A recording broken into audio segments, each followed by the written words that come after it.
Alright, welcome back to another video. Okay, disclaimer.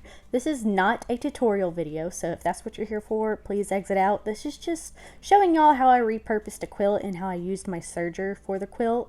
But if you're wondering how I did this first part with the jeans, I do have a video of before me piecing these jeans together. I just pretty much cut these jeans, like I cut the inseam off of the jeans, and then I kind of cut the jeans in half to where each leg had its own side, I guess you could say, and they would lay out.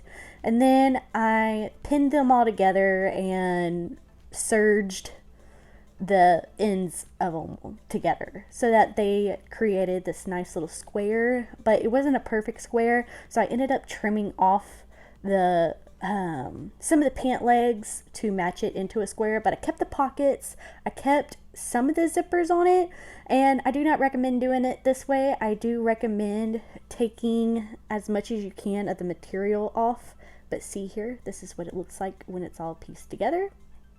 But I do recommend leaving out the seams, leaving out the pockets, leaving out the buttons, so that you have just a nice thin piece of denim going through. It would have looked really nice, but I wanted to keep the pockets and stuff in there just to add a little bit of character, I guess.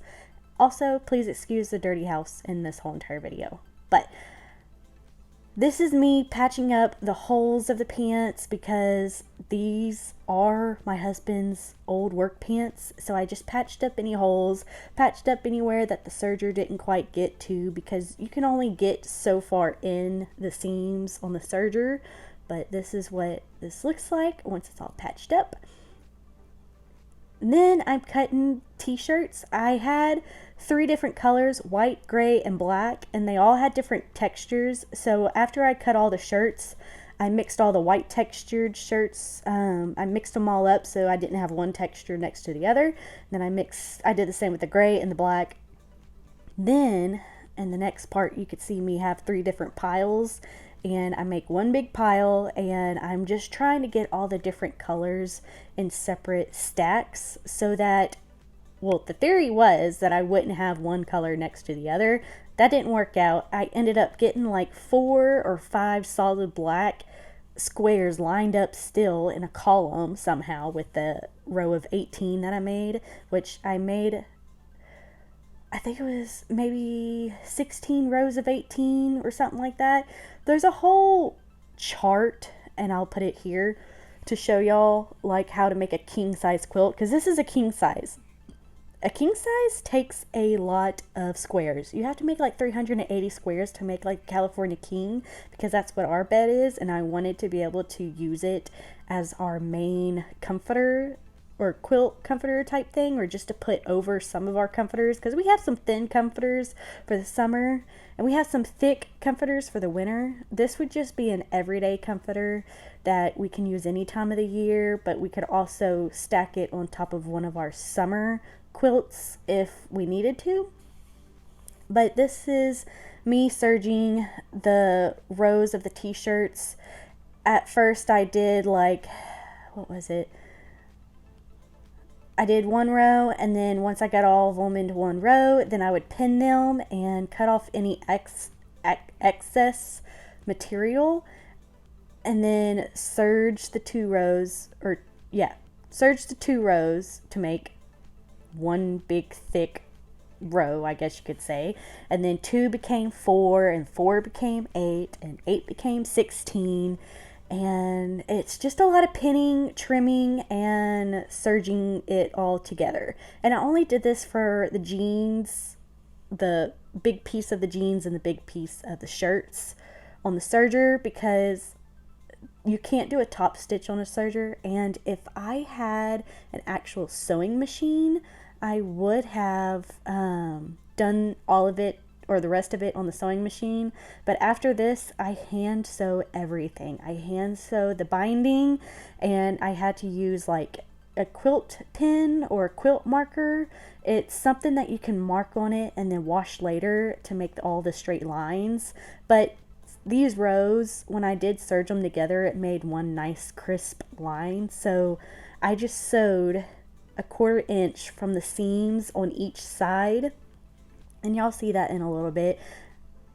But after I sewed the front and the back all together, I ironed it. Ironing is a big part of sewing, and I didn't know it until I did this. But once I ironed it flat, I put them together, wrong sides together, so the right sides face out, and then I pinned from the inside out. And I used safety pins because they wouldn't have fall out. They would not have a chance to fall out and, you know, get stuck on the baby somehow. But then I trimmed the sides so that it's a perfect square.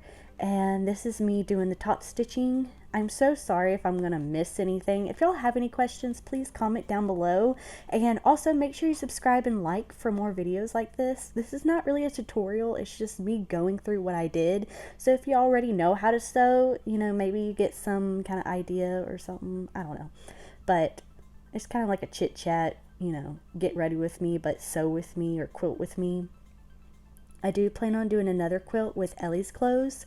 That way Ellie has a blanket, but also I wanted to make my own quilt with Ellie's clothes as like a Mother's Day gift to me, to myself, if that makes it. Is that too conceited or anything? But anyways, as I did the top stitching, we slowly took off the safety pins. That way I could get rid of them as soon as possible. But once I did the top stitch, oh, I think this is me marking it so I could do other top stitching. And then, or maybe this is me cutting off the ends some more to make it more squared. Yeah, that's what I did. I cut off the ends to make it more square. And then this is when I started getting the binding. And I did 4-inch by like 1.5 foot strips. So I did 4 inches across and then 12, 13, 14, 15, 16, 18 inches long strips. And I sewed those together ends to ends to make one long strip. And then I folded the ends of those on the sides. I got the I got the flat iron to fold those down, and then I tacked those down with a top stitch. That way it created like a, I don't know how to explain it, created like a decorative stitch on top of the binding to make it look like that's how I put it on the quilt.